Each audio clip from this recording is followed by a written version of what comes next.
Hey there, I'm Tony Boutros. I'm a real estate investor and agent here in Indianapolis, Indiana. But more than that, I'm a mental health advocate and self-development enthusiast.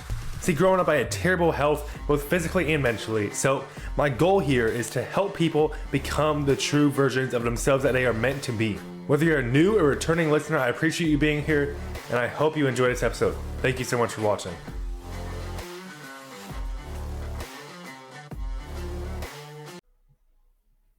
Welcome to the Reborn Podcast with Tony Boutros. In this episode, we have the privilege of sitting down with Marcelo Pizzato, a Brazilian who embarked on a life-changing journey to the United States 7 years ago.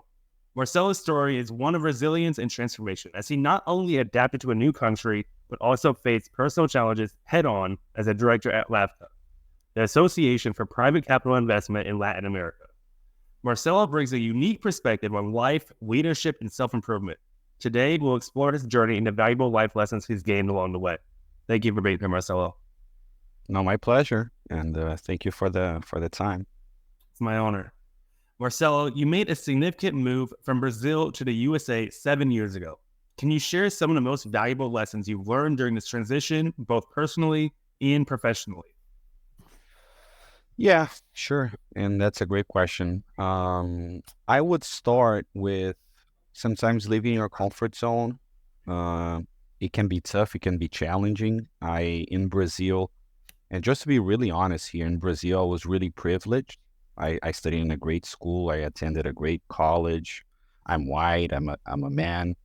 And when I came to the U.S., I thought it was going to be easier. And I came with a 6-month-year-old baby.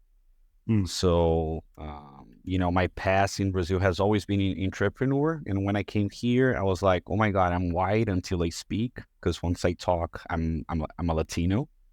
Yeah. And also, I've been always an entrepreneur. But here in the US, you have all this, things with credit score, credit history.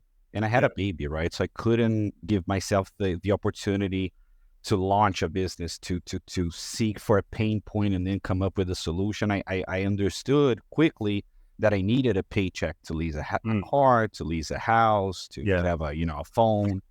And again, it took me a lot out of my comfort zone. And at the beginning, I was a bit frustrated. I was like, what am I doing? I had everything back in Rio, where it's a beautiful place, full of culture, full of nature. Right. And I'm here in the U.S. and I totally lost all my privileges, right? And at first, I feel really, overweight and all the heaviness that came with. But with time, and of course, with a lot of resilience, with a lot of trying to be adaptable, try to seek opportunities, try to see, gaps and pain points, I was really I finally understood that, the strength comes within, right? It's not about the signals. It's not about the symbols that we carry, because we're all made of symbols, right? Where you study, your color, your race, your genre.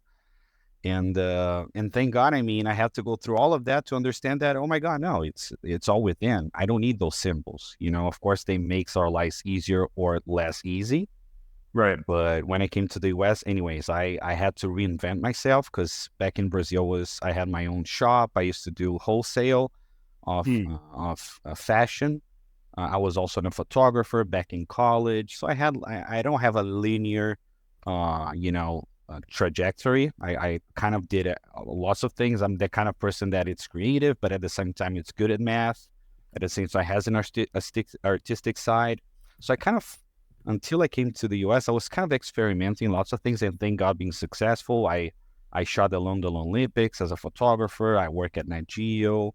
I did amazing jobs. I was able to travel the world through photography. And once I got this family business, which was in wholesale fashion, I also took a lot of my background into, being a millennial, kind of understanding how to do a newsletter, how to work with, social media. I kind of was able to really run my family business and bring in like e-commerce to it, and bring, more like a storytelling aspect that my parents, they didn't have. They have an amazing product, but no storytelling, no social media, no, digital outreach.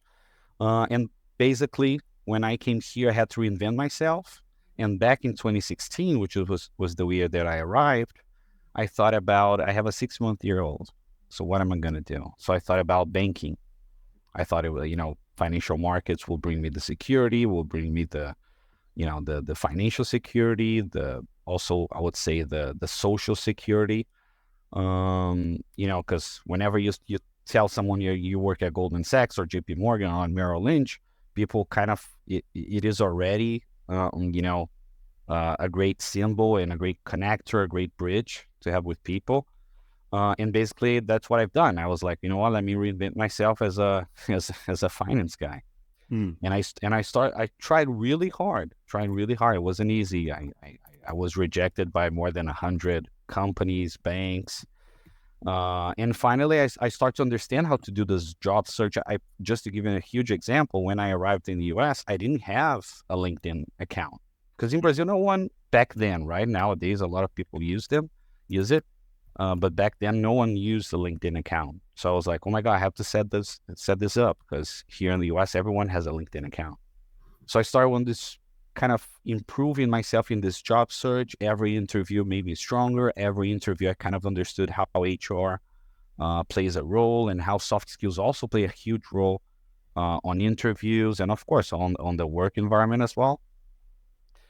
And that's how I've made it. Then I finally got an opportunity in Merrill Lynch. I had to go through 6 interviews plus 2 or 3 exams. I don't even remember. I had to build a marketing plan, a business plan, and finally I got the opportunity. And Merrill, honestly, it was a great experience. From Merrill, I ended up being invited to join JP Morgan on the private bank on the Latin American side. That was already in New York. My first year in the US was in Miami.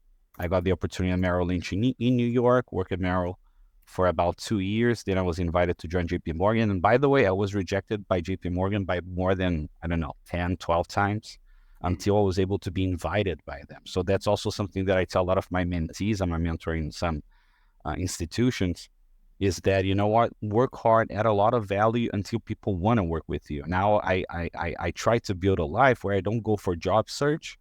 I try to find fits. I try to add a lot of value until something really makes sense and someone really wants me on their team because of, again, trajectory. Maybe just to finish here before we go for the next question, Tony, something that I really leveraged as an opportunity here in the US was being a community leader. Because at Merrill, I understood that being a Latino and banks, especially on finance, they support a lot of those hubs, those like racial hubs.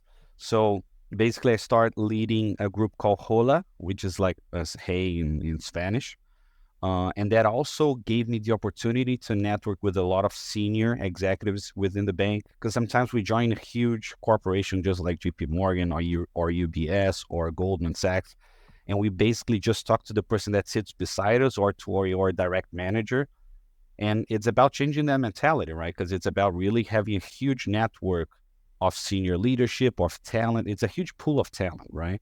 So by kind of leading the Latino, the Spanish, and of course Portuguese as well, because I'm Brazilian, but kind of leading the Latin resource group within the bank, it gave me the opportunity to be more seen, to expose myself to more, higher executives and senior leadership at the bank, because I was promoting events, I was going into internal panels.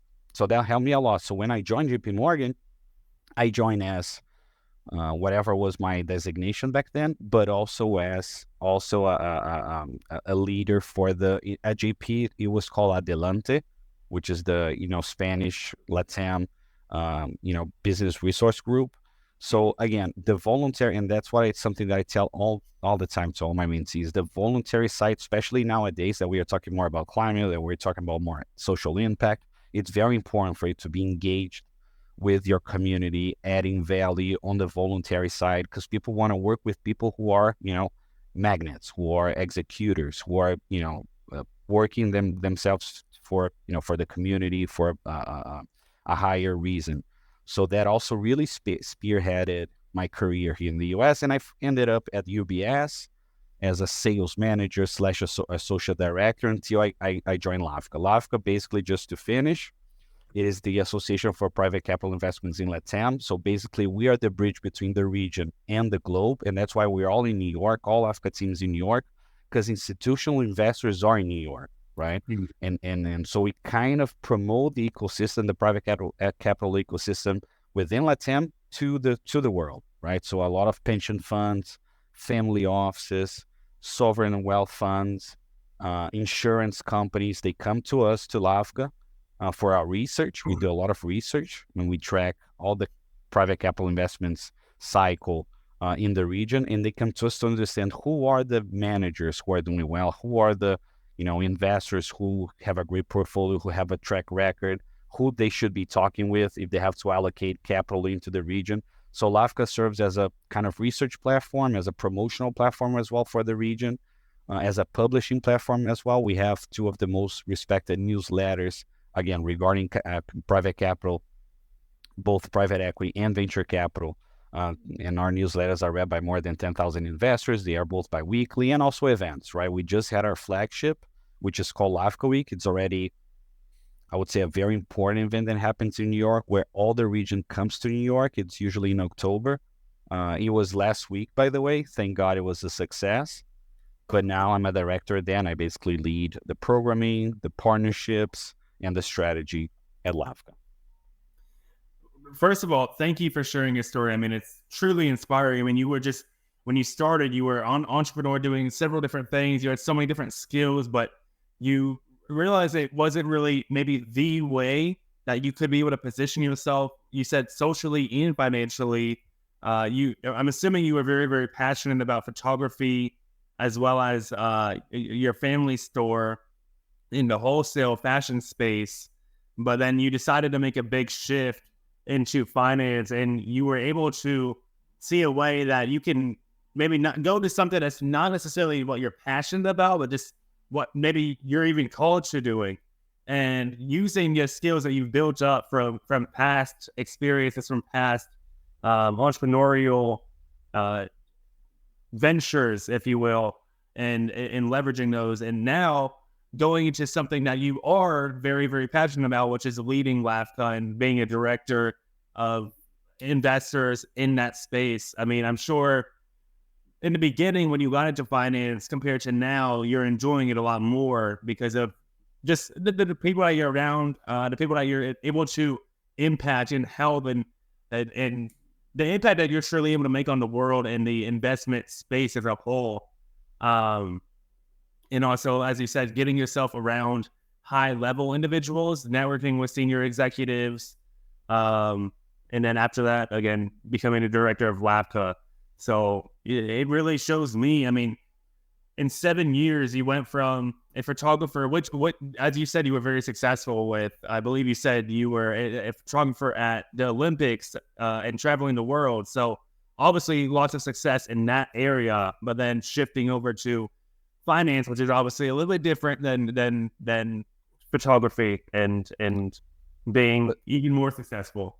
But Tony, just to compliment, and thank you for that compliment, but just to compliment what you're saying, sometimes I use my life, my trajectory so far, to break the ice with people who are insecure. Because a lot of people, they come to me saying, "Oh, you're a photographer, and now you're a banker."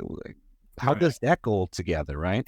And I think we live in a world where people are really grown to be insecure, because everything is about people are always thinking that they have to have one more certificate, one more course, they have to read one more book. Everyone's so afraid to expose themselves because of judgment, right? So usually and I'm a journalist, by the way. My college degree is in journalism because I love to write, right? And nowadays, thank God, I have an Instagram which is very vibrant, and I share a lot of the things that I write on a daily basis, and thank God I have a lot of engagement as well. But just to tell you how non-linear, non-traditional my background is, and how sometimes that helps me break the ice, helps me become more vulnerable to really connect with people on a human level, right? I have so many people that reach out to me saying, "Oh, Marcelo, I have a degree in architecture, but yes, I want to go into finance right now." And I'm like, that's not an excuse. I mean, of course it can be a challenge, but trust in yourself, and you get stronger. And it's about, of course, and a lot of people, we have this huge problem with rejection, where you go for an interview, you don't go well, and you totally disconnect. Every time that I went to an interview and I was rejected, I followed up. because sometimes we never know what's happening out there. Sometimes you could be the second one, not maybe their first choice, but who knows if you follow up a month after, 2 months after, and that first choice is no longer there, and they're like, you know what, I like this guy, and he has great follow-up skills. This world right now, it's so volatile, Tony, that soft skills are make a tremendous difference. They make you, they make you a huge competitive advantage, right? So maybe being a photographer when I was back then, and being a photographer made me grow my empathy, right? Because when you're a photographer, you're like behind the lenses, you're behind the camera. You have to put the other on focus. Yeah, the other is the subject. It's not you. So that also taught me a lot about empathy, about learning other people's perspective. And when I took those skills to banking, where everyone's very egocentric and really, kind of selfish in a way, clients, they start to trust on me because they understood that, of course, maybe I have a vested interest, but I was very transparent with what those vested interests are. Also interested into making sure that we found a product or a service that would be a fit, because I come with this background, which is not about pushing products or pushing services to people. Is really understanding if there's a mutual fit. Can I add value to you? Is this, do we have the law of reciprocity here going on? So I took that from my previous background, which was being also an entrepreneur. When you're an entrepreneur and you pay people salaries, you also have to understand what's going on in their life. The role of a leader is not to, kind of manipulate or micromanage people. No, it's to be support. You're supposed to be below people so they can fly, right? And sometimes I would prefer in my previous life as an entrepreneur for people to leave my company because they're growing than for them to stay in my company because they're stagnant. I prefer to take the risk of seeing people fly and becoming bigger than maybe my inspiration or what I had as a role for them, than to see them staying but not renewing themselves, not growing in a way or another. So again, I love the fact that we live in a very judgmental world to be kind of successful, because I feel that I'm just on the beginning of my path, but I love the fact that I have a non-linear, non-traditional background, because it's a way for me to connect on a human way. Because again, no one is a Barbie, no one is a Ken, and we all feel insecure because we are not those stereotypes, and it's totally fine. Because usually what makes you insecure, it's what makes you different, right? And I've been telling this to people. Usually what makes you, ashamed of your past, of your origin, of your accent. Maybe as a final example, when I arrived here, I was trying to hide my accent. I was trying to fit in. I was trying to cope. And until I understood, what? My accent makes me special in this country.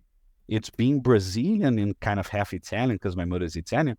It's what makes me interesting. It's what makes me special. So I'm going to embrace my root and bring all myself to work, all myself to a party, all myself to any environment that I'm supposed to be.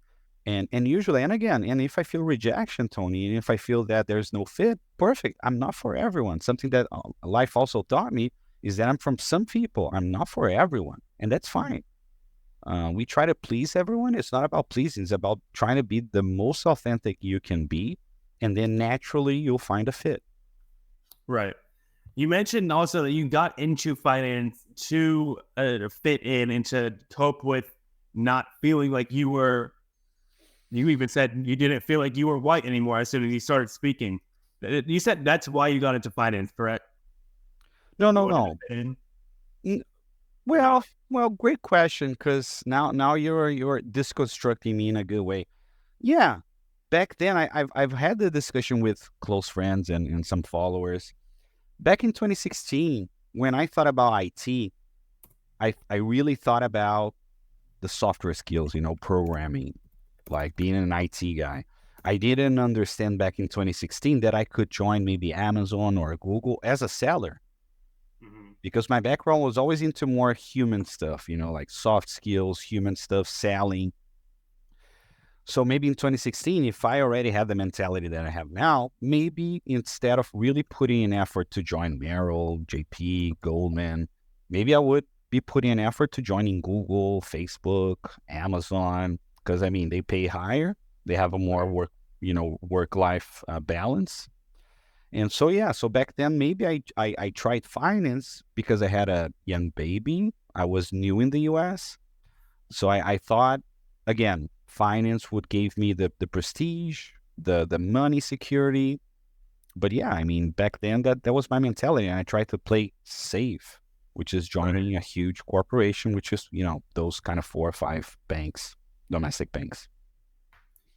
I think one of the most powerful things I've heard from you in just this first 20 minutes, and I've noticed this from you as well, just in our short relationship we've had over the last month or so when we first met, is that you're very people first. And you mentioned that you would prefer someone to leave your business, even if they're a superstar, you prefer them to leave your business so that they can grow into something more. They might even grow a bigger business than you're growing. But you prefer for them to leave and not be held back if that's truly how they feel. If they're in too small of a role and they have more that they feel they need to accomplish, I think that's definitely, from my perspective, has been a one of the strongest forces in your success. I mean, And I think, like you said, in the banking industry, a lot of people are driven by their ego, but you're driven by being people first. I'm driven by passion, Tony. Life has taught me to be driven by passion.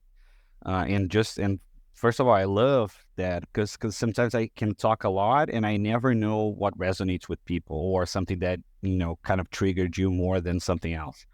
But going into exactly what triggered you, what kind of resonate with you, 2 things. First, I talk about how detachment, it's the best path to love. Because I don't want anyone beside me because of, because they need because of me financially, emotionally. I want people around me to have everything they need to go, but every day they choose to stay because it's better. Right? And that's why I talk, we live in a world people are so attached. They're attached because of financial insecurity, emotional insecurity, structural insecurity. And I hate that. I hate manipulation. I want people, again, to be with me at their full capacity, having all the chances, all the opportunities in the world to leave. But every day they wake up, they decide to stay because it's the best thing. And then they brew their coffee, and kind of going along that. At UBS, I led around 100 financial advisors, and they were all young kids, like first straight out of college, like a junior financial advisor team, which is an amazing program that we used to have it I was almost saying that we have at UBS. I'm no longer there, but that we used to have at UBS, which was like fresh out of college, young professionals that are that would like to join financial markets, that would like to get their certifications. For example, the 7, the 66, which are all certifications that you need in order to sell financial products, to sell financial services. But anyways, I used to lead around 100 young professionals at UBS. You know what I used to tell them right away? I used to tell them X, Y, and Z. Maybe let's pick an example here, Tony. I tell Tony, UBS has to fight for your talent. You are a rock star. UBS has to fight for your attention, for your engagement, for your talent, right? And the more I used to tell them how amazing they were, at least their potential was, and how it was about being at UBS if it made sense for them, because I wanted people on the phones, picking up the phones, full of passion. But not to sell products, but to understand the other side, to understand clients, right? Because the more you understand other people, the more you're really able to generate or think about a really fit solution that really makes sense for both, right? And of course, you have the commission, you're going to have the cost, the investment. But at the end of the day, it's really understanding how we are able to, come up with, solutions that fit people. And I'm not kidding, Tony. As a sales manager, I would prefer to see a client leaving, but because I'm doing a great job, maybe, look, you're not for us for this or that specific reason. Because that person will put an amazing referral for us. Because he was like, you know what, Marcelo did not have the best solution for me, but he was totally transparent. He was totally like on my side. Go talk to him. Because at the end of the day, it's also about the intrinsic value. It's not about just trying to get a commission right there. It's about really adding value to people to create a system, a process where more referrals come in because you're really trying to be human and you really try to, to have people's best interest in every conversation, in every interaction. And people at UBS, I'm not kidding, those young professionals, they were killing on the phone because they were detaching from the result, from the quota, and they were really jumping in calls to connect with the other side, to understand their risk profile, their time horizon, their liquidity needs, their kids. Something that I always told them more on an opportunistic side is like, always remember their kid's name. Always remember their beloved people's names. Because that's a way to connect as well. That's a way to show that you're paying attention, that you care, right? Because again, we live in a world where people basically don't care. We kind of kill each other on a daily basis. You start a relationship already think it's going to fail. You start a relationship already kind of betraying. So if the other betrays, you're kind of covered. And it should be all the opposite. You should go into relationships where both are growing on their own way, both are adaptable, both support each other, and that should be in that sales. I joke that sales and love are very comparable, are very similar.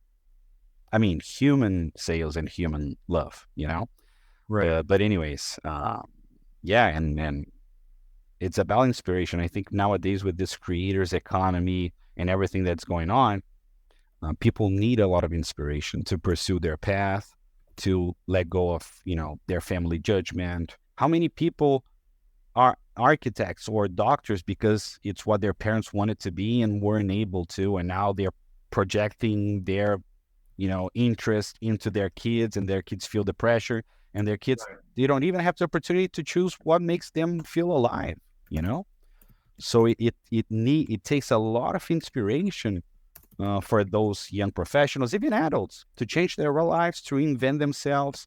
And I stopped judging, Tony. I in the past I used to be like, oh, so unfair. I did this and that. The return didn't come. This is good. This is bad. Nowadays, or I am learning, or I am succeeding. There's no fail. Fail is when you give up. If you don't make it this time, what are the lessons? So I'm trying to detach from judgment as well. This is not good or bad. This is. It is what it is. So am I learning? Am I growing? Am I getting stronger? And honestly, in the past, I used to avoid changes. Nowadays, I'm avoiding stagnation, because I know that whenever I have to change or whenever I have to jump into something that I've never done before, I don't care. I'll get stronger because I'll face it. For sure, there will be a lesson there. And that's what I'm trying to pass to people. That, I mean, we judge a lot and we are so afraid, and let's just, jump and go and again, and that's why passion along with inspiration is so important, because passion gives us direction, right? Love, and I'll finish with this. Love, it's an equation. Love, it's equal intention with action. Just intention without action is just a dream. Action without intention, you're going to hit the wall. So it's about mixing both. Sales is the same. It's intention with action. It's about having a clear path, a clear value proposition, and having the action to build it, to create it, to execute it, right? Love is the same. You're not going to get love if you don't leave your house, or if you don't fight for the other, or if you don't fight for what you're feeling, right? And intention as well. Well, where are you going? What's the direction, right? So I tell people, love, it's that equation: intention plus action. Right. Given that you're obviously now very, very passionate about, one, what you do for a living and how you live your life, how would you suggest that young people get into either the workforce or being an entrepreneur? Should they chase after their passion entirely, or should they also think about where the money's at, given that we're in as you said, a creator economy? essentially nowadays you can make money doing anything. What are your thoughts on passion versus money? Tony, honestly, nowadays, if I had parents who paid my bills, if I didn't have any liability, because nowadays I'm 35, I have my own house, I have my own car, I have a daughter in school. So sometimes I'm trapped into my salary, right? And I'm also, as I told you, I'm pursuing that path again to become again an entrepreneur. And it will take some time. Will take some time. The important thing is for me not to stop. It's to continue to build, continue to recuperate. Because nowadays, just to finish here, I lease my time. Since I came to the US, I started leasing my time to others for a paycheck, right? And I'm kind of recuperating. Going back to your question, if right now I had parents paying my bills and I could be able to afford more exploration or more risk, I would be definitely trying to do something that makes me passionate about. That succeeding or failing doesn't matter because I enjoy the process, right? Because the more you work with something or build something that makes you whole, that makes you passionate, that creates an impact, the more it won't feel like work. It will feel like, a hobby. Yeah. So I would encourage every young people who's listening to us, or a young professional, or even people who are reinventing themselves, start doing something that, again, failing or succeeding doesn't matter because you enjoy it. I would prefer a young professional to paint if that's something that she or he loves, because the chances of them becoming an amazing painter are bigger than if that guy wants to be a doctor because his or her parents are telling them to be a doctor. Right. Because nowadays there are so many ways to do revenue, to make revenue, to create revenue. And I'm not kidding. With this very saturated world, if you're a doctor who's not passionate, if you're a doctor because you're just looking for security, or an accountant, you're going to fail because the world is full of doctors, the world is full of accountants. So that's why love and doing something that makes you feel alive, it's a competitive advantage, right? Right. For those who may have that pressure from their parents, or they've been brought up to be driven by money and ego, how can you balance, or how can you even shift over from ego and money to passion and purpose? Community, leverage. What happened during the pandemic? I'm telling you, that's a live example. What happened to everyone during the pandemic? We detached from so many toxic relationships because it was like the neighbor in my school, in my street, in my church. And didn't we all kind of connected a lot with people online because of affinity? Right. So it's about community. It's about leveraging that digitization of life. So just being mindful with who you're being around, and as they say, the 5 people you're around the most are who you become, are they have such a massive influence on your life. So don't be around these people that are holding you down to just go after money and just go after your boosting your ego, right? Whereas you could be helping others and you could be making more of an impact. And by the way, you could also be making more money by following your passion, because you're truly wanting to change your lives in the way that you're doing it. And so I think when you achieve an impact in the way you want to make an impact, and you combine those, it's invaluable, because you're never going to run out of drive because you love what you do. So as you said, making it's not really a job, it's a hobby, or it's better yet, it's that quote that says, if you love what you do, you're never going to work a day in your life. Right. No, I totally agree. And maybe just another quote that I love so much, it's, I'm not for everyone. So if you're around people that, again, we live in a world where we are always trying to please someone, maybe our family, maybe our senior people in school, senior people at work, and your community. But again, I'm not for everyone. And the more people reject me, or the more I try to please someone with a total lack of why or purpose or reason, I detach. And I try to find people that, again, serves as a fuel to me. People that are aligned with my journey, people that I can learn from their journey while they learn from mine. right? Right. And there's so many people out there, Tony, that will resonate with your mission, that will resonate with your values, with your vision. It's just about putting the effort. And again, that's why love, it's equal action and intention is about having the intention. That's what I'm trying to, and it can be the contrary. Sometimes I start learning what I love by learning what I don't like. Hmm. You don't have to hit it a home run at first. It's also about trying, exploring the world to also check, oh my God, no, that's not for me. Okay, check it out. Let's go something else. So it's also about that. But again, it needs action. It needs intention. And it's a constant journey. It's a daily basis, right? Maybe, and also we have to enhance your sensitivity, right? Because intuition's playing a huge role on this, where to go, which direction to take. Maybe just to kind of give a tangible example, when I was in Merrill Lynch, my agreement per contract was that I had to bring to the bank $12 million per year. And back in my mind, when I accepted the offer, I was like, okay, I'll prospect rich people in Brazil because that's my background. That's where I come from. Until my boss back then, he told me, no, it's 12 million domestic. You have to find this money here in New York. And at first, I was like, oh my God, I'm screwed. I didn't go to school here. I don't have family here. I don't know anyone here. How will someone give a Latino their money?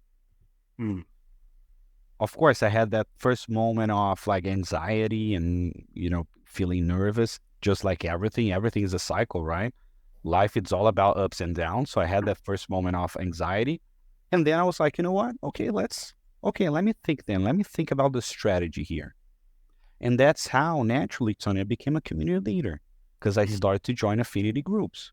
I started to join Brazilians abroad, Brazilians in New York. Because, of course, trying to be smart, I was like, okay, so who's going to give me money? Maybe you will be the Brazilian who has been here in New York for longer, for 10 years, 20 years, open up a restaurant, or is a lawyer, likes me, trusts me, and knows that I have a huge bank to back me. So it's like, it's safe, right? So I was like, okay, perfect. So I'm going to establish Brazilian leaders in the community. So I start joining WhatsApp groups, affinity groups, meetups, all sorts of groups that, again, I thought there will be, the target, the niche that I was trying to serve. And it worked so well. You know why? Because I joined a group back then. And that was 2017, called Brazilian Professionals Abroad, BPA, here in New York, Manhattan. I started to attend their events, like a happy hour, like a, post-work happy hour, very chill, very informal. And I was like, I like that. I offered help. I started helping.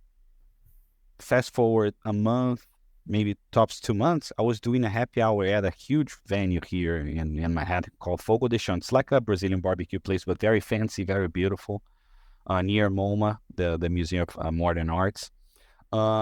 I did a happy hour there. 100 Brazilian people came, and of course some other people, but 100 people came. And then who's doing this? Oh, this guy Marcelo. Oh, Marcelo, thank you so much for having me here. What is it that you do? Oh, I work at Merrill Lynch. Oh, really? My financial advisor sucks.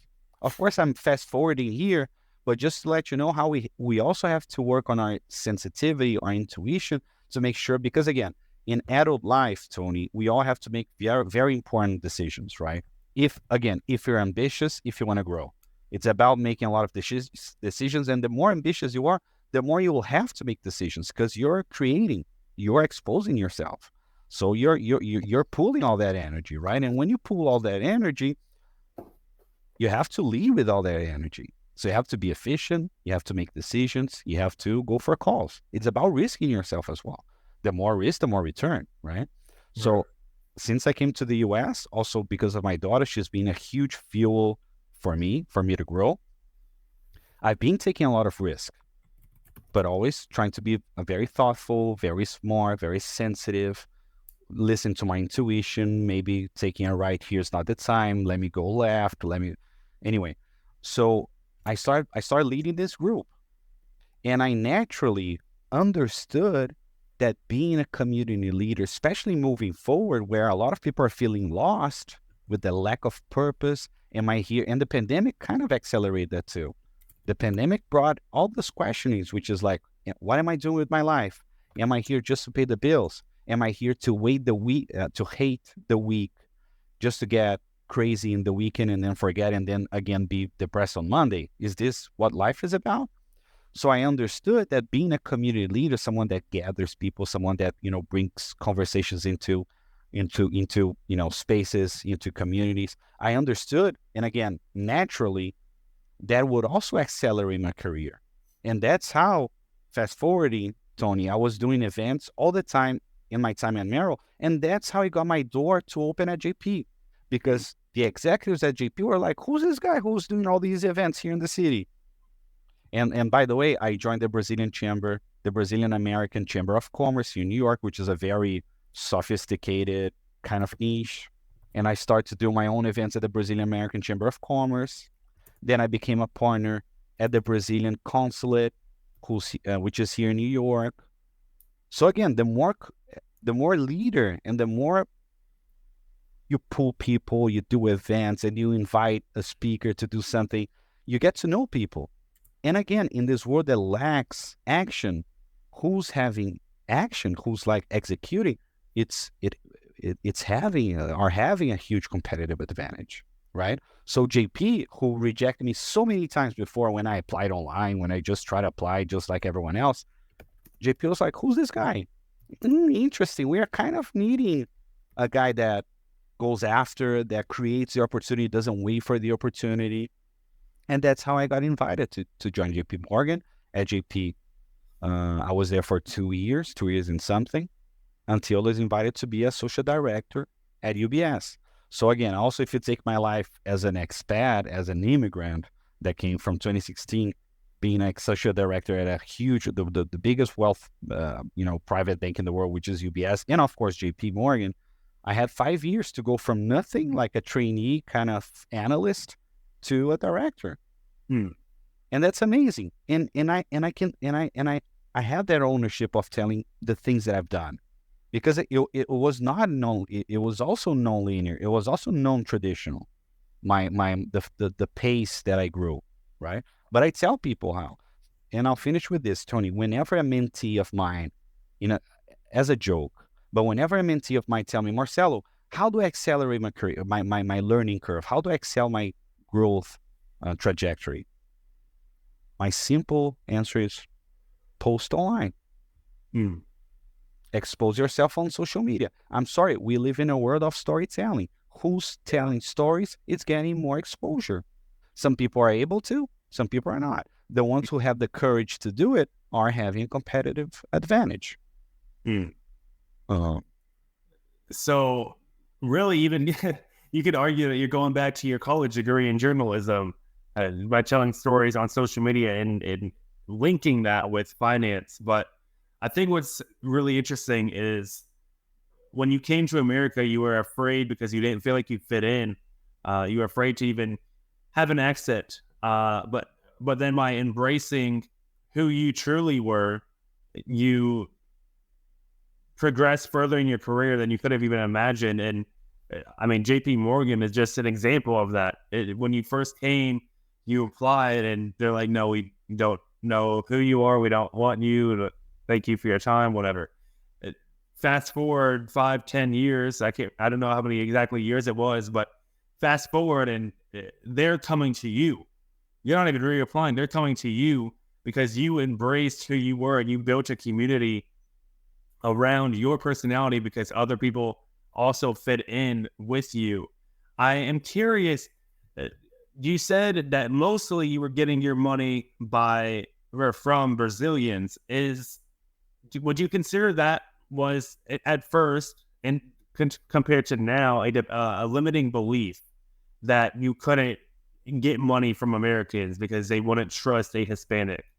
Or is that just something that you... No, of course. I mean, no, and it makes sense, Tony. If two financial advisors come to you, one is from your town, studied in your school, knows everyone around you, and a Latino or an Asian or an African or even an European, who you naturally will have less bias. Of course, will be someone who has shared trajectory as you, right? Who has common friends, who have common, life events. So it's totally fine. It's totally fine. So Right. it's what I said in terms of like trying to be sensitive and smart was just, how will I succeed? Because the goal is the same, is to bring those 12 million, no matter what. Yeah. So just try to be smart on thinking about who is the niche that will most embrace me, that will most trust me, that will, and of course, nowadays I don't prospect in LAVCA. I prospect for, to bring members to the association, but I no longer work with, financial portfolio management, asset allocation. I don't do that anymore. It was a great school. I loved it. And I have my own portfolio. I have my own investments, of course. But nowadays I do something totally different. And maybe just to go back to what I was saying about posting on social media, and very simple, right? People have a lot of fear of judgment because we live in a world that we never feel that we are ready, prepared, right? There's always something lacking, and something that I try to bring into my conversations to kind of break the ice and kind of also, humanize the situation, the environment, and people, is that you don't need to be an expert to share stories. You don't need to be a doctor to talk about a specific subject. You just need to be an enthusiast. You just need to be someone curious about that passion. As long as you're putting the disclosures, which is like, guys, that's my personal opinion. I'm not an expert, but I think this and that based on my, on my experience, on my beliefs. It's so amazing. Again, people are always afraid to post because they are lacking to read one more book or to do one more course or to finish their college degree or their MBA or their PhD, whatever. But no, it's about being enthusiastic. It's about the journey. It's not about the end game. It's about the journey. I'm just starting. Right. A lot of people, they come to me on my Instagram, Marcelo, oh my God, you work in Wall Street, you're in New York, you're a mentor at LALA, which is the Latin America Leadership Academy, a mentor at BRASA, which is this Brazilian Student Association. Oh my God, you're always doing panels and podcasts. And I'm like, I'm feeling that I'm just starting. Yeah. So it's all about perspectives as well sometimes. But if you don't start executing, you're never going to leave that stage. Right. Right. And you are just starting because you're 35. You can be working, of course, developing yourself for the next 35 plus years.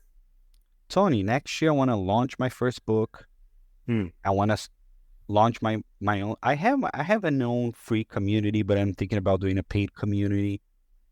I want to launch my own talk show. I have so many aspirations, so many desires, so many dreams. And again, that's why it's all about the journey, because it's about having dreams. It's about having hope, hope for a better future, hope to continue to grow my daughter into the most amazing leader, because she's my best version. I joke with my daughter because she's totally my best version.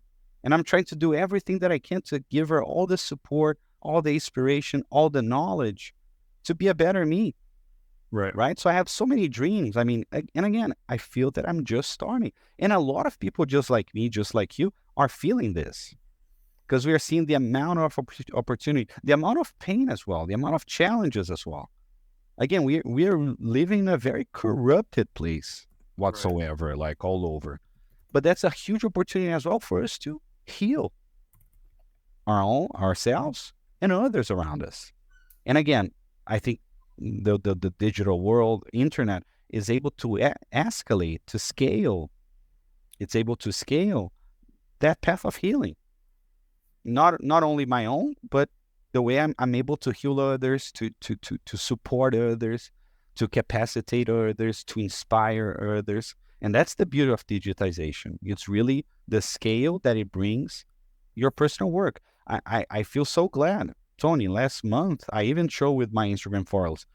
Last month only, I reached more than 1 million people. And I'm like, oh my, in which dream would that happen in the 90s, maybe early 2000s, in the 80s? Let's not even go back before 90s. I mean, so it's amazing that I'm no one. I'm an ant, but an ant that reaches 1 million people every month for now, because I'm just starting, right? So again, it's really about ambition, but a human ambition, right? Like a positive ambition. I'm a Leo, Tony. I'm an only child, so I love attention. But I found out a product, a service that I only get recognition if I'm pulling people with me, if I'm pulling people up, which is amazing, right? And there's a quote from JFK that a high tide, and I love that quote, a high tide raises all boats. So it's about being that high tide, right? How can we create solutions, systems, processes, product, services that help people be their best version, help people, and not only their best version on a salesy way. No, it's about healing their own trauma, healing their own wounds, embracing their roots, embracing their journey, embracing their origin. I have so many people from Brazil that come from like satellite places, like, underprivileged places. They are ashamed of their history. And I'm like, no, that's what makes you special. Oh, Marcelo, in every environment that I go, I'm the only one from that particular state, from the northeast of Brazil. And I'm like, that's what makes you special, because you're the only one. So tell everyone that don't hide it. Don't try to make the accent that you're like from the city, from the metropolis. No, embrace your accent, because people will like you by your realistic version, by your most natural version. Hey guys, this is Tony Boutros. Sorry for the interruption. Just one quick question for you. Have you taken any value from this episode or any other episode you have heard on the Reborn podcast? If you have taken value, one quick small favor to ask from you. It would mean so much to me if you could just share this episode or share this podcast with someone else who would take value, who could improve their life, a friend, a family member, or someone in your local community. At Reborn, we're all about helping others succeed. We're all about personal development. We're all about being true to who you are, not hiding the things you're insecure about, but rather bring them to the light so that you can push through and become the best version of yourself. And if you guys should just share this episode with someone who could gain value, someone who could possibly change their lives from listening, I urge you to do so. Not only would it mean so much to me, but hopefully it would mean so much to them. You know what they say, your network is your net worth. Be a valuable part of someone else's network.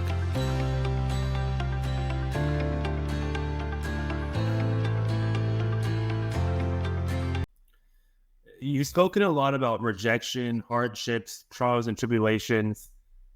I'm curious, do you just take them as part of life and something that you have to go through? Is it just indifferent to you, or does it actually fuel you to get better? It's part of life. And it serves also as a lesson. Whenever I'm rejected, and I've been rejected so many times, just like everyone else, just like everyone. Nowadays, I try not to judge. It wasn't meant to be. Let's take another route. The problem is that people keep attaching themselves to that specific rejection, and they project themselves as the rejection. So they don't move on. They just keep opening the wound and kind of deepening the wound, right? Whenever I feel rejected, perfect. Wasn't meant to be. Let me take that other direction and let's go. And again, I'm sorry. What did I learn? What were the lessons? So maybe next time with the next opportunity, I'll be better. So again, it's accepting. I always tell people, accept, embrace pain. The more you embrace discomfort, the more you're able to find comfortness within discomfort. Because again, we also live in a world that everyone's trying to flee. Everyone's trying to run away from the pain. That everyone's trying to seeking short-term pleasure and avoiding pain. Yeah. But that's not sustainable long-term. Life is a marathon. It's not a sprint. Yeah. So it's also about, are you addressing, are you embracing, are you acknowledging your pain, your frustration, your rejection? Because you should. Because you find power. And I tell people, we have to learn how to recycle pain through love. It's beautiful when you see someone who has been through everything in life and still continues to smile and still continues to be a source of passion, love, inspiration for others. Because it's so easier for you to close yourself, for you to shy away, for you to feel insecure. It's so much easier for it to be like, how do you say that in English? For you to, carry, negativity. It's so easy because life is tough lots of the times, right? But it's beautiful when, again, someone who went through everything continues to smile every day. And I try to pursue that because that's inspirational for me, right? It's really about learning and growing. Right. I think embracing pain and discomfort really also this goes back to what you were talking about earlier, that people feel the same challenges and a lot of them have the same opportunities, but what you were saying with the creator economy, so many people are afraid to share stories and share who they are. One, because they're afraid of being judged, but two, because as you said, they're afraid because they're not an expert in the field, right? So, for example, someone might be really interested in therapy and meditation, but they're not licensed, and so they might not ever talk about it. But in the reality, they could truly make a significant impact on the lives, not only the lives around them, but the lives literally around the world due to the power of the internet and social media. As you said, you don't need to be an expert. You just need to be an enthusiast. And I say, start before you're ready. And in the beginning, it might be uncomfortable because you're not getting the likes you want. You're not getting the followers you want. You might not be getting the engagement you want. But you have to realize that with business, or as with business, same thing goes online. You're not going to make a massive impact right off the bat.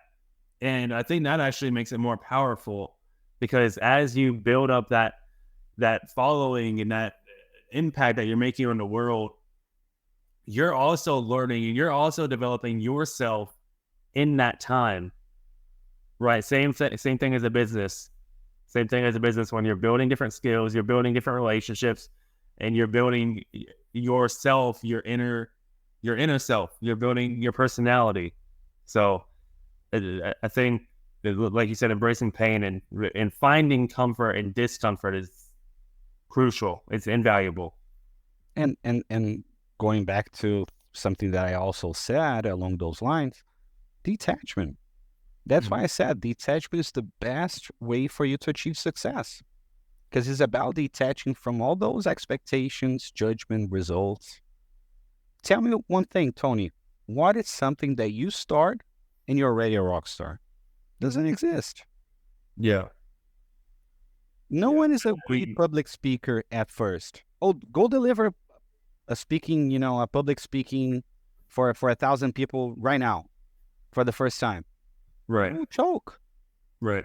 But if you start with 10 people, and then the next engagement with 20, and then maybe an engagement with 50 that you screw up, but then you come back for the same 50 or another 50, and then you do better. By your 10th, 15th, or 20th public speaking engagement, you'll be great. But again, in this world, everyone fears so much judgment. People prefer not to start because people don't want to see how imperfect they are. Right. I think one of the biggest issues that's holding people back as well, on top of judgment, is ego. Because you can think in your head, I would be so amazing at this one thing, and then never do it because you don't want to have to accept the fact that maybe I'm not as good as I think I am. Right. And for example, public speaking, I mean, I started going to Toastmasters, and I mean, there were some great speakers there, and there were some not great speakers there, and I was probably middle of the pack when I first started, and just I think I went into that room thinking like, oh, I'm gonna be phenomenal, but then reality hits and it to some people, it can be a strike on your ego. And it's like, dude, I need to get better and I'm not perfect. Whereas, again, a lot of people want to think I'm masculine. I'm so good at everything. And like, there's nothing that challenges me. And if nothing challenges you, I think also like, what is your life's purpose then? Because life meant to challenge you. Of course. If nothing challenges, it means you're a dad. Because life is a challenge, right? I mean, especially the people that wants to make the best out of this ride. Right. I want to make the best out of my ride here while it lasts, because I'm seeing how it flies, how it's so fast. Yeah. Not kidding, Tony. With a blink of an eye, I had your age. And I'm like almost, double your age. I'm 35. I think you're 20. I'm 20, yeah. Yeah, I mean, it was a blink of an eye. And I'm so happy, for example, that you're doing this podcast, because it's a way for you also it's a huge tool for you to accelerate your learning curve, for you to accelerate your growth, right? And that's also beautiful, because it's a way to make it tangible, your exploration. And I'm not kidding. If you're starting right now with 20, doing podcasts, interviewing people and exchanging experiences, imagine how you'll be 35, 15 years from now, my age. You'll be a rock star. Yeah. But who has this long-term mentality, this long-term mindset? No one. Because again, we always want short-term pleasure. Mm-hmm. Avoid pain, short-term pleasure. Yeah. Yeah. Well, first of all, I appreciate the compliments. Second of all, I think that the podcast is invaluable, both because it'll document my journey in business and in life and my personal development. I mean, I can imagine going back to like one of these first episodes that I'm doing 10 years from now and being like, oh, wow, I cannot speak. I cannot ask questions for the life of me and thinking, but I could have started in 10 years and I would have been at the same exact position I was 10 years prior or today. So having that long-term mentality to, one, develop, and two, with content, it also compound on itself. And like you said, no one really has the long-term mentality. I think it's, I don't know the exact percentage, but I know it's very, very minimal percentage of podcasts that get to episode 100. And that's episode 100. If you do one every week, that's 2 years in. And we're talking about 10 years. So 10 years from now, sharing self-development and business with the world, I can't even imagine what's going to happen from that. But I know it'll help me, get in, again, invaluable conversations with people like yourself and connections, but also help me with my goals. I know you said you want to launch a talk show and a book and a paid community.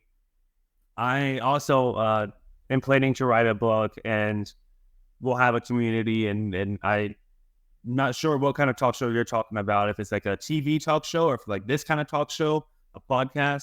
But something else I want to do is actually like motivational speaking about, even though I'm young, not letting people think of like, oh, this guy actually has a past. But like for me, growing up, I kind of ruined my own childhood. And so I want to help the world see that where you can come from, even if it's poor, is always going to help you reach your success if you use it to your advantage. Like for me, I had poor mental health. I had depression, anxiety, obesity. I had anger issues, isolation issues. I mean, you name it.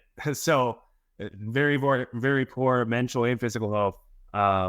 And yeah, I think the compounding effect, especially with, like you said, in the creator economy, is very real. No, and I feel inspired to see you after all of that being a podcaster and sharing your experience and inviting people to share their experience, because again, it talks by itself, right? It's a tangible example of your path about the ups and downs of life, but always choosing the ups, right? And also choosing the growth element. Right. And again, and that's rare, because a lot of people, they would just sink, they would just,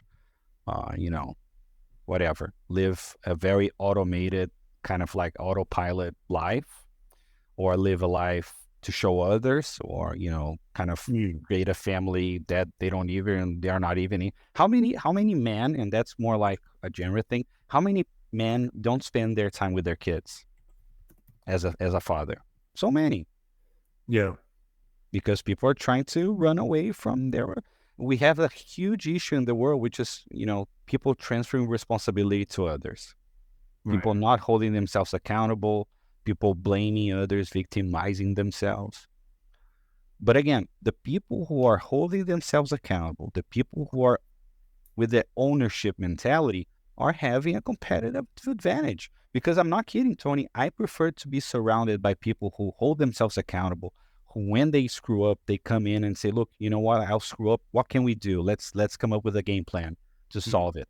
Than to people that transfer responsibilities, that people that blame others, that blame external factors. Yeah. Again, so be the one that holds yourself accountable. Be the one that embrace responsibility. And again, and if you don't want it, don't risk it. Don't screw up, because we have a lot of people who are basically irresponsible. They create situations, which the situations are there, but they don't want to deal with it. So they become terrible parents, terrible partners in every sense, right? Right. Yeah. You mentioned people living lives just to show off. I think that's blown up recently with the 20-year-olds and the rented Lamborghini and their watch they got from their uncle or something. And it's like, dude, the people who care don't care about that kind of stuff. The people who care want to see you eating dirt. The people who care want to see you grinding, and they want to see that you understand that it is a long-term game. It's not, I'm going to start a business today, I'm going to be rich tomorrow. And by the way, before tomorrow, this afternoon, I'm going to go rent a Lamborghini and show off on my Instagram so that I can launch my business tomorrow as an e-commerce coach or whatever that I've never actually done myself. I agree. Just trying to not judge a lot. There are many people who come from poor backgrounds. They hit the success, and it's their right to buy, to be high-end consumers, right? It's okay. Right. If you live with parents that never were able to afford a car, and then you put in your head that you want a Lamborghini, that's totally legit.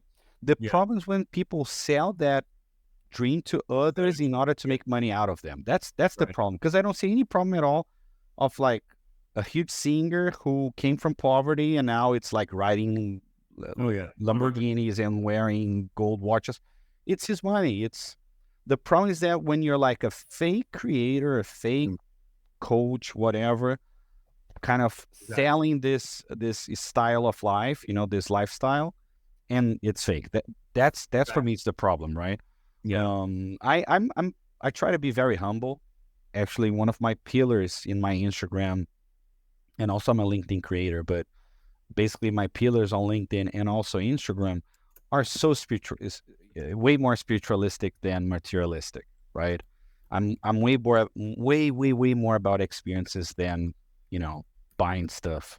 I'm way more about details, making sure that I'm smelling that kind of beautiful, amazing smell of coffee, touching the ground, the wet soil with my, barefoot. For me, it's so much more about the details. And again, I'm not judging. That's for me. I miss so much Brazil. I thank God I created a life here after 6-7 years that I'm able to go to Brazil at least twice a year, which is amazing. It wasn't easy. When I came here in 2016, it took me 3 years to visit Brazil for the first time because I was building a foundation here. I had a baby, right? So I was only able to go back to Brazil, thank God, before the pandemic. So it was end of 2019. But it took me 3 years. But now, anyways, I'm able to go 2 years to twice every year. But my point, going back to my point, is that it's about profile, right? I'm someone who really is trying to enhance my spirituality. How can I connect on a deeper level with people? How I'm able to really understand their needs, connect them on a human level.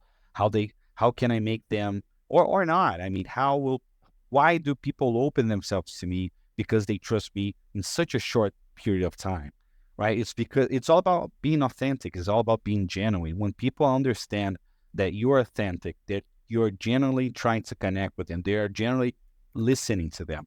We live in a world, Tony, where no one active listen to each other. You go into a conversation, you hear someone saying, "Oh, I went to Spain." The first thing people will jump into, it's like, "Oh, I went to Spain last year." Yeah. Everyone just wants to talk about themselves, right? Whenever you say that you're starting doing yoga, that people come, "Oh, I've been doing yoga for 10 years." Yeah. So I've been trying, and that's also a great, technique or practice.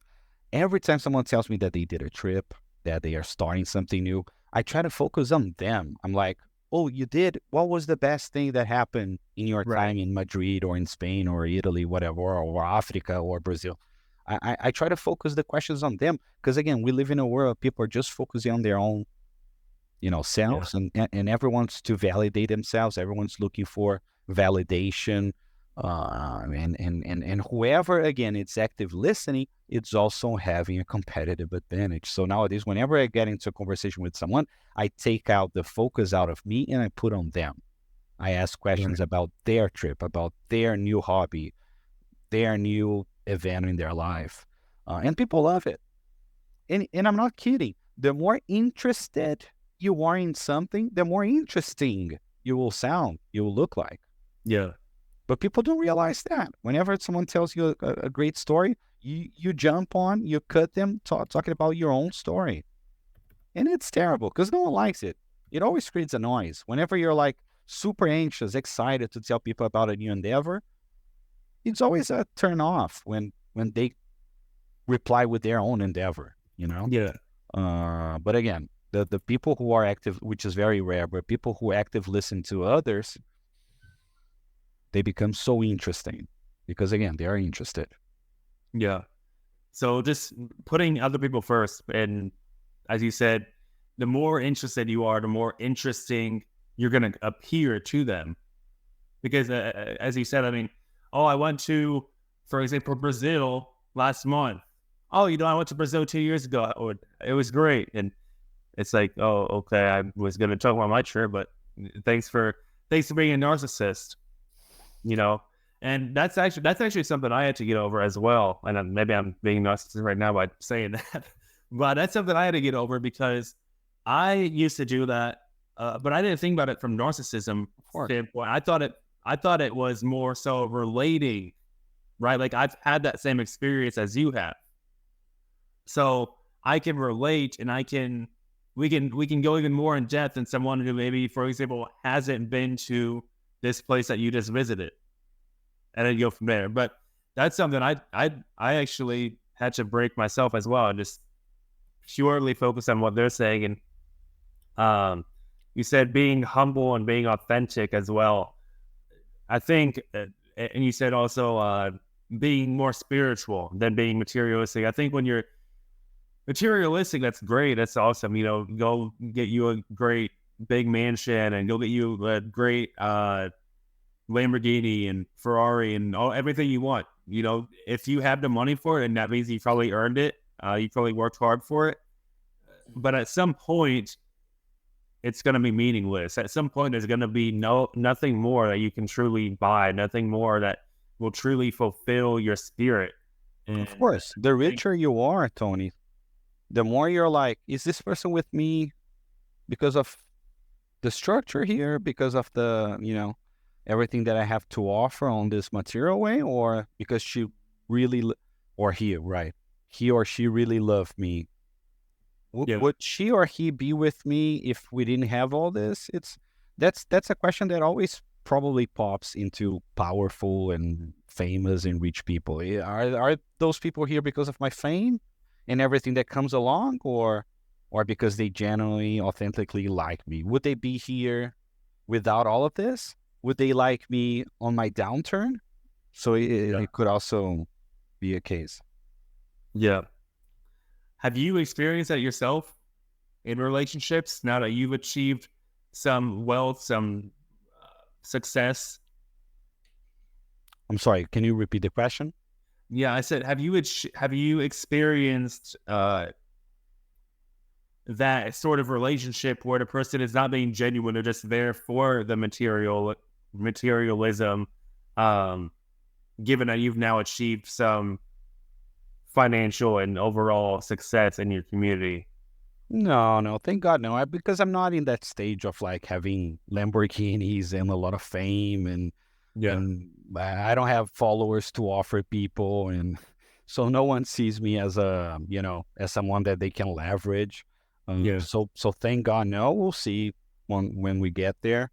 Um, but yes, I mean, um, it's a path of natural discovery, and the more you are aware of your roots, of your origin, your vision, mission, purpose, the more also you'll be able to trigger, to flag who are the right people to be surrounded with. And I'm sure a lot of people, I mean, you have both worlds, right? You have the famous, rich, self-made person who has the intuition, who knows who they want to have around, and you have the one who has no support at all, who had a terrible, maybe, was grew in a terrible environment and has a toxic relationship.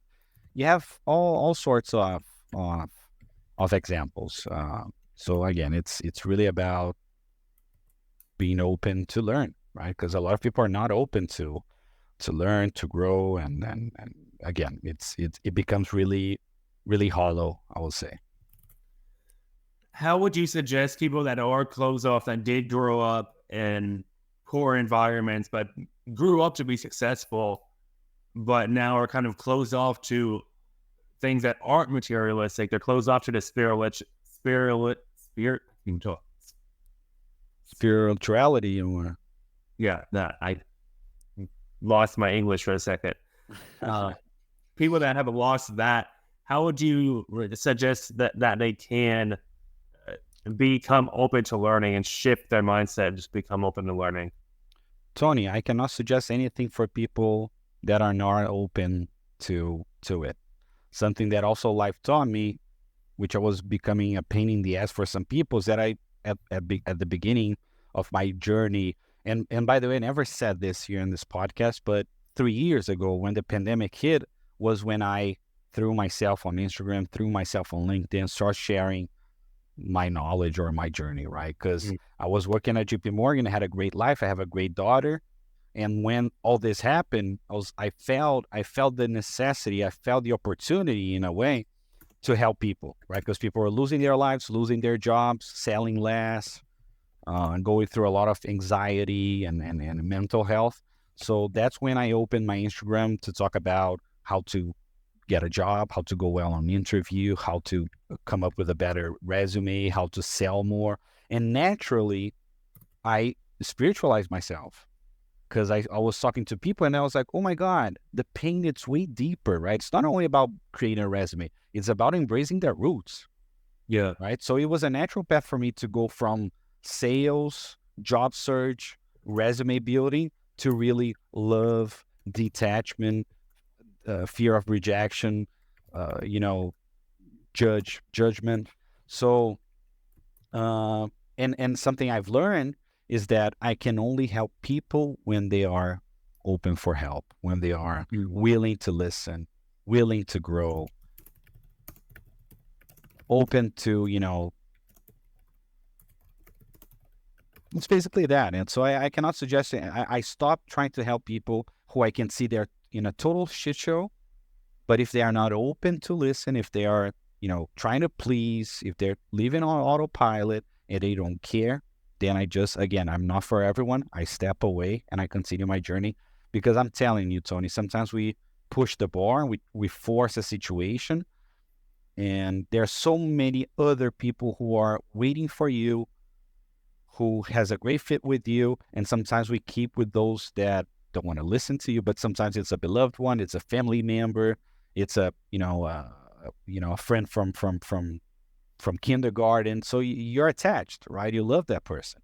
You don't Yeah. want to see them drowning, but you cannot help them until they are willing to not drown. They're willing to swim. They're willing to listen.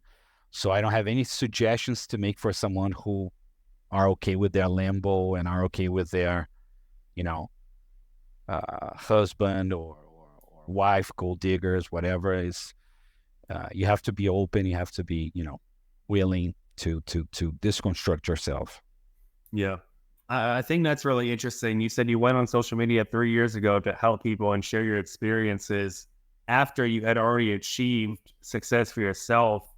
And you said you learned that people weren't just struggling professionally, they were struggling personally and embracing who they were. Was that the first time you had experienced someone else struggling with what you originally struggled with when you came to the country? So many people. You've seen recently Justin Bieber, Drake, they're all taking, time off of their career because of mental issues. I mean, everyone goes through that. We are all humans at the end. Some of us have more fame, some of us has more followers, more money. So that kind of makes them look like they are above mental health, above human problems, but they're not, right?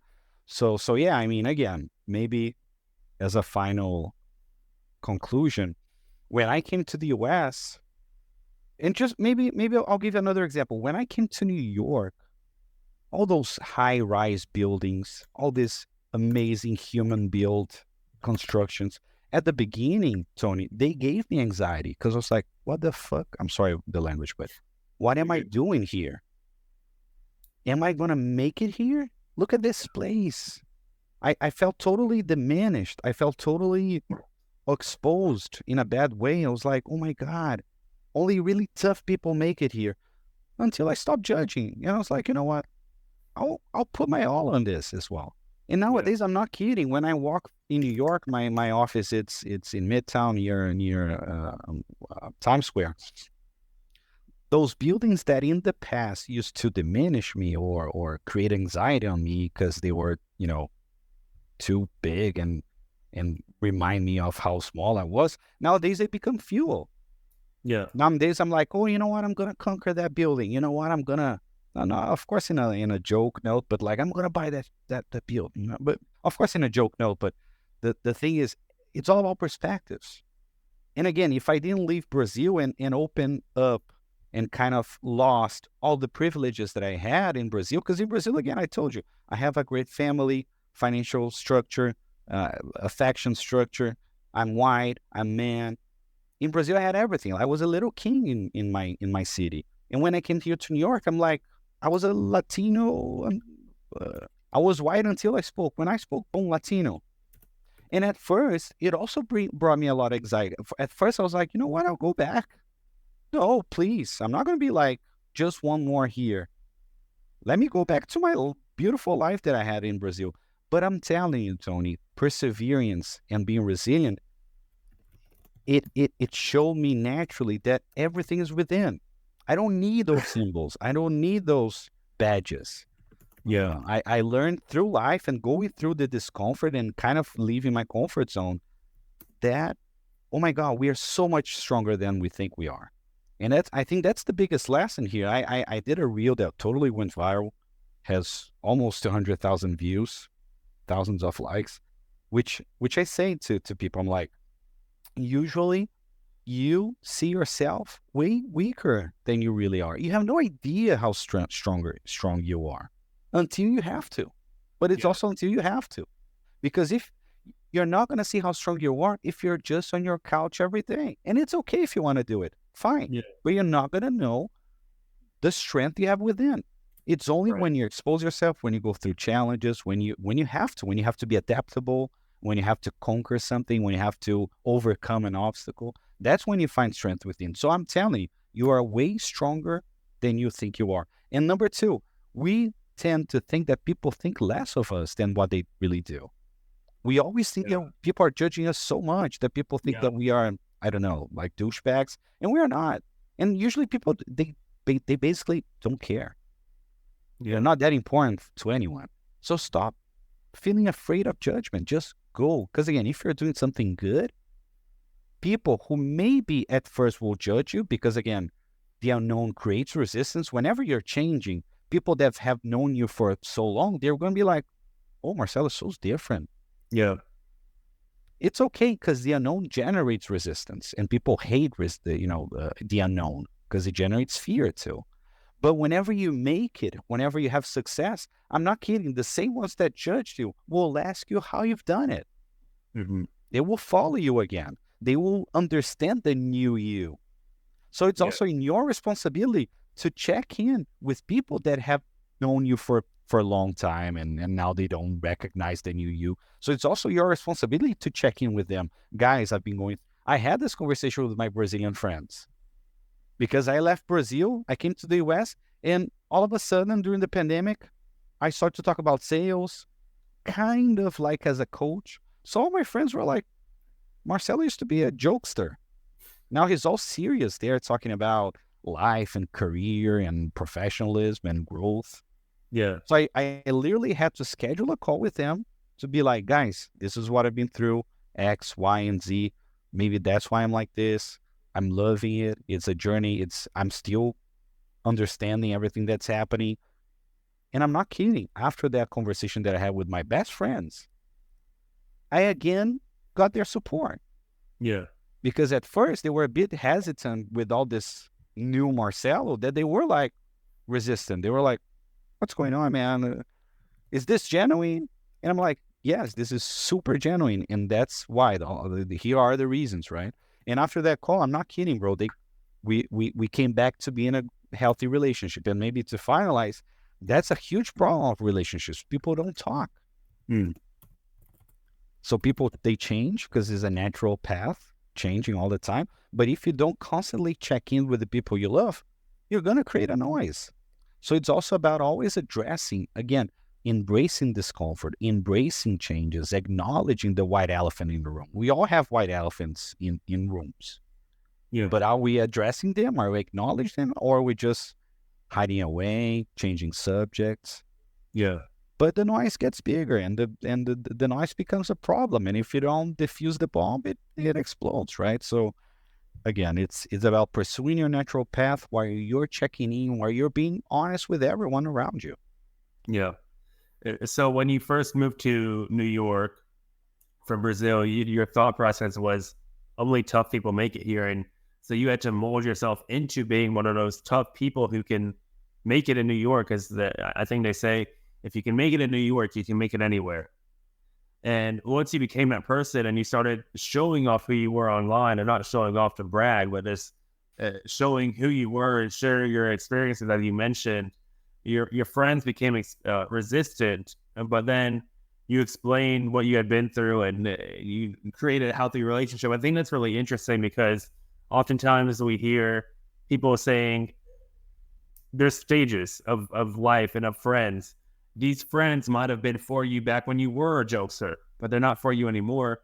But you were able to keep these same friends that you had back then still to this day, simply by having a healthy conversation with them, which sparked you guys to still maintain your healthy relationship to this day.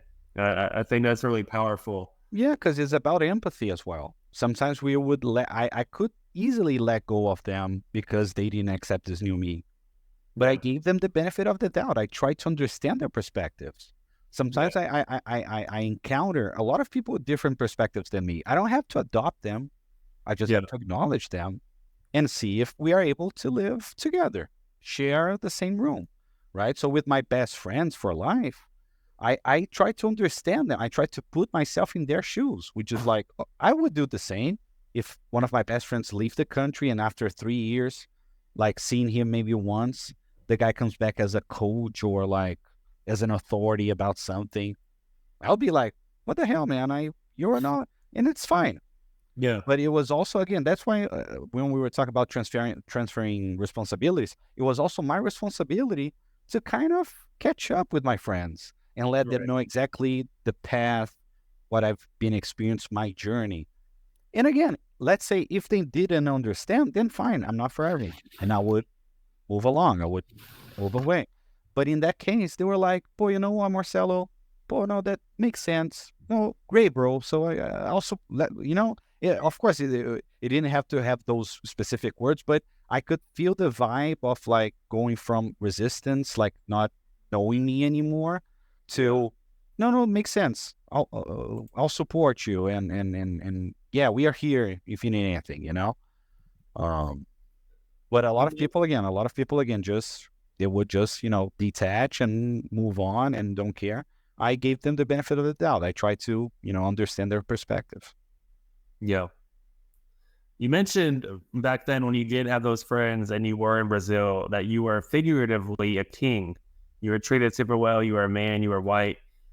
But when you came to America, you were just seen as what you felt you were seen as lesser than.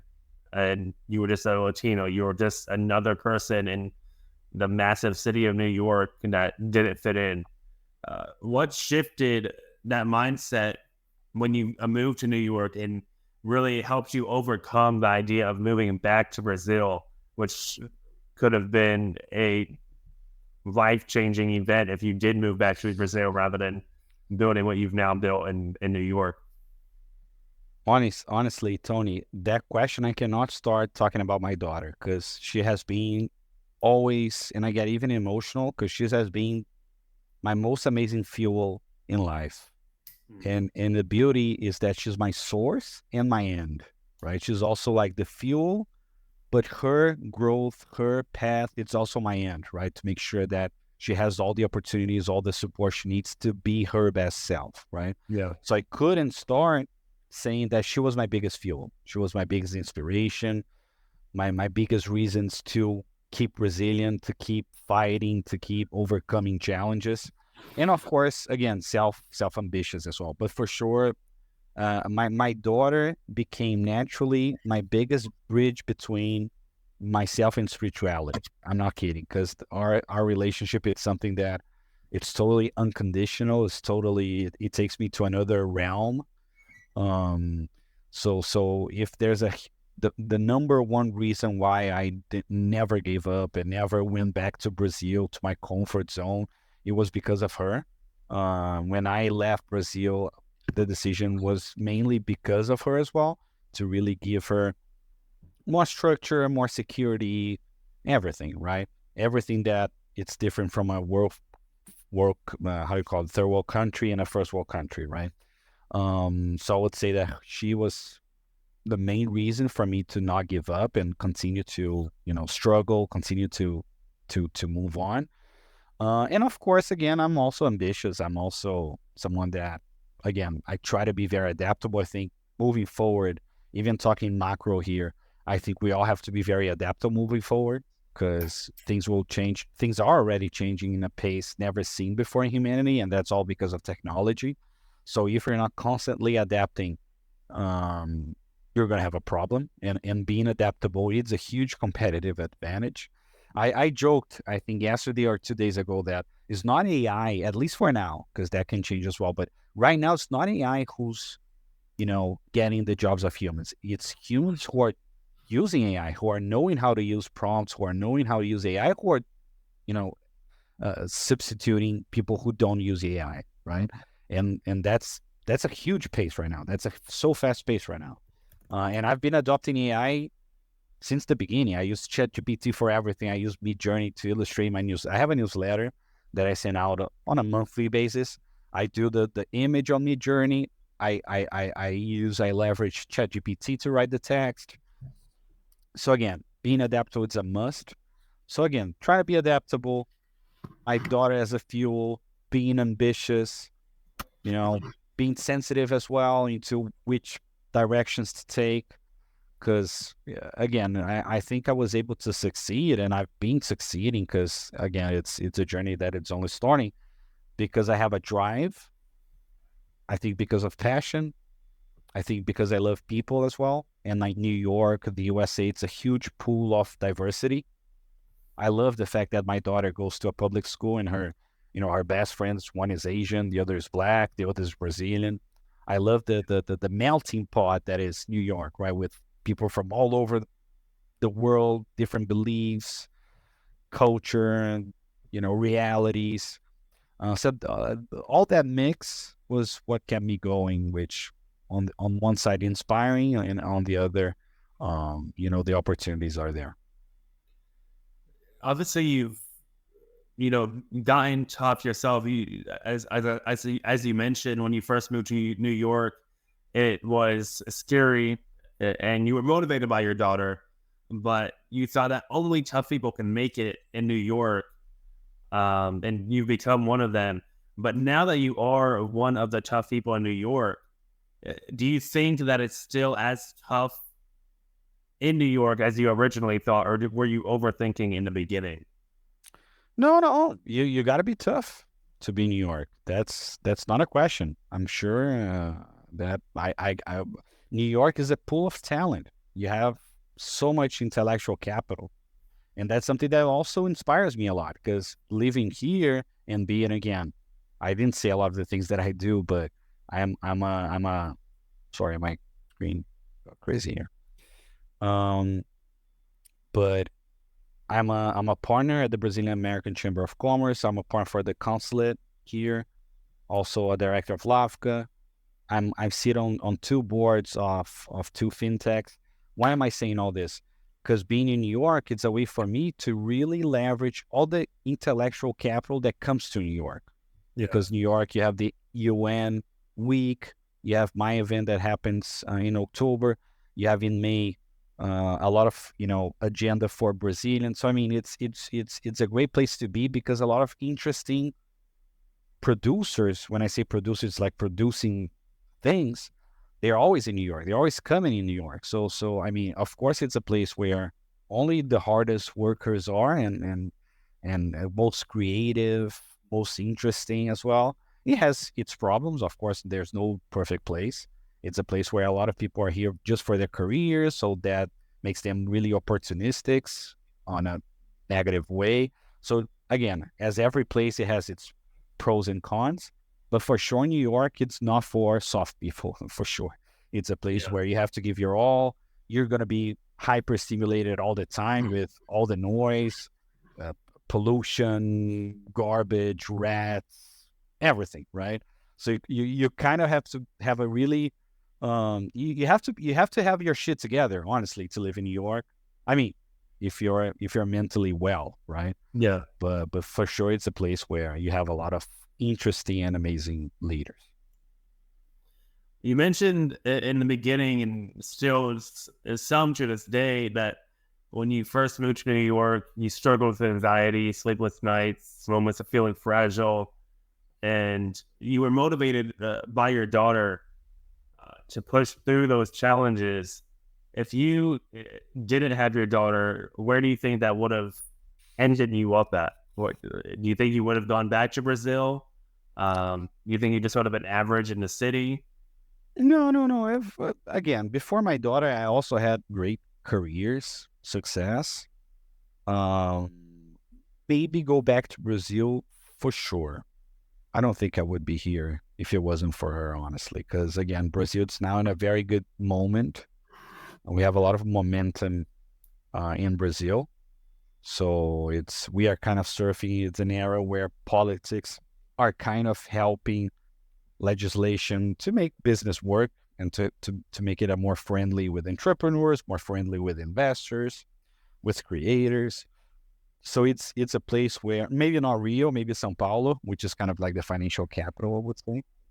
But yeah, I maybe would be back in Rio or São Paulo because again, I love my people, I love my friends, I miss them a lot, I miss my family.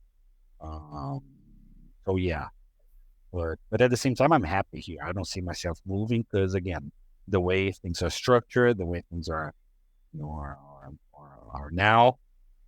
I love it. I live my life here. Again, it took me 6 to 7 years to build a life that I love here. Yeah. It wasn't easy, but in the summer I go a lot to Rockaway Beach, which is really near here. I play my soccer here with Brazilian friends every Friday here in the city. So again, it took me a while to kind of create a life that makes a lot of sense. And now right now I wouldn't trade it for anything. Yeah. Given the fast-paced lifestyle of New York and the business world in New York, the pressure to perform, how were you able to overcome in the beginning your mental challenges outside of business? Were certain strategies that helped you regain your mental and emotional balance? Or was it just taking it one day at a time and, praying for staying motivated by your daughter? What really helped with overcoming mental health challenges? Yeah, I would say the same answer. I think my daughter was always my path and my inspiration. So for sure, she was the one that made me always, have a clear sense of direction, and it made everything worth it. So, and I Yeah. think what I mean is also about chemicals as well. I was never someone who really had an inclination for depression or for like huge bursts of anxiety. So also again, that kind of, maybe it's a bit genetic. So I've always been like a positive person and someone that tried to look for the good in things and try to be in a way optimistic, very realistic too, but in a way optimistic. So I Yeah. just kept trying to, again, as I told you, I try to judge less and understand, am I learning something? Am I happy? Because if I wasn't happy, at least I try to learn something, right? Because the best thing is for you to be happy while you learn, of course. But if you're not happy, at least try to be learning, right? Yeah. So that's why what I try to attach myself, which was like, if I'm not if both are happening, fine, perfect. Otherwise, if I'm not learning, then okay, I'm happy. Of course, I'll change, but it can take longer. But for sure, if you're not happy and you're not learning, then that's a huge red flag, and you have to act right away. But in my Right. case, thank God, I never had the situation where, or if I did, actually, maybe I did, I tried to change things really fast. It just accelerated my operational side to leave that situation and kind of create a new one. Right. Given you're still living this hectic life in New York, I know you have a busy work schedule to get back to, so we'll go ahead and wrap this up. I have one last question for you. If you could give one piece of actionable advice, what is the most valuable advice you could give to this audience right now? Oh my God, I think I shared so many, right? I think first of all, again, as I said, you're not for everyone. So stop trying to please others. You know what's best for you because you're the only one who live your life, right? So the moment you start doing something that makes you feel alive, I think nowadays my biggest power, Tony, and trying to go to spirituality here is feeling alive, when you're pulsing, when you're vibrant, because you have a clear sense of path, a clear sense of purpose. And again, I'm still figuring out, but when you have like a clue or an insight that takes you on track, that's the my main insight here for people. Again, you don't have to be an expert to do anything. It's about really exploring the journey. So you have to be curious. So pick a topic that makes you curious. Pick a topic that makes you interested. Maybe it's sports. Maybe it's entertainment. Who Yeah. knows? You are the one who knows what makes you happy and alive, right? Um, Again, let go of judgment. I think again, detach from expectations, from judgment, from the result. Try to find something that you enjoy doing it. It could start on the voluntary side. You don't have to, quit your job right now and start from scratch. I'm still working on the voluntary. Everything that I do on social media is still voluntary, and I'm making little income out of it. But the idea, how do I get this ratio to be more equal, right? How do I more and more I'll stop to depending on my salary because my income on the voluntary side is making, and then that becomes my also compensated life, right? So again, you start on the voluntary side. Do hobbies that makes you feel good. Join communities, join affinity groups, things that interests you. Because the more you network with people that you have affinity or involve yourself in projects that make you feel good, the more naturally things will pop out of that. Maybe you start building houses through an NGO that build houses for the poor. Maybe you start servicing in your local church, your own community. So I always tell that to people. The voluntary side, usually people play it down, but it makes a huge difference in your compensated life as well. Of course, in the mid to long term plan. No, even short. If you get yourself involved in a community, in a niche, in an affinity group, doing a service, doing a project, I'm not kidding. In 1 year, in 6 months, sometimes you get, an amazing acquaintance, an amazing new connection, and that comes with opportunities. That comes with, new endeavors as well. This was a super powerful episode with Marcelo Pizzato, a Brazilian who moved to America 7 years ago and has had massive success for him, driven by his daughter. Marcelo, before we go, where can people find you? Can I write on the chat? Is it okay? The chat won't show up on the... Okay. So basically, the venue that I most post stuff always there, it's my Instagram, which is at @mpizzato. So as you can see my name here, just the initial M and then the last name, Pizzato, all together with the @ I post daily stories. I post all my texts there. Everything mainly is in Portuguese, so I'm sorry, because when I opened my Instagram to help people, basically I was thinking about my people, like help people in Brazil. But as you can see, I can speak English, so I'd love to connect with anyone that resonated with everything that we discuss here. In my email, you can just put together the name Marcelo Pizzato all together at gmail.com. So whenever someone wants to reach me through email to schedule a digital coffee, that would be great. And for those who are listening, those who can't see the last name on the screen, that's at @mpizzato. Marcelo, thank you for your time here. I think it's going to be super, super powerful and truly life-changing for those who actually implement, those who actually take action on this advice that you've given here today. It's inspiring to see what you've accomplished in just 7 years, and I can't wait to see what the future holds for you. Thanks for being here. Awesome, Tony. Thank you so much. Also a pleasure to speak with you. Thank you. Hey guys, Tony Boutros here. Just wanted to express my gratitude real quick for you guys getting through this episode.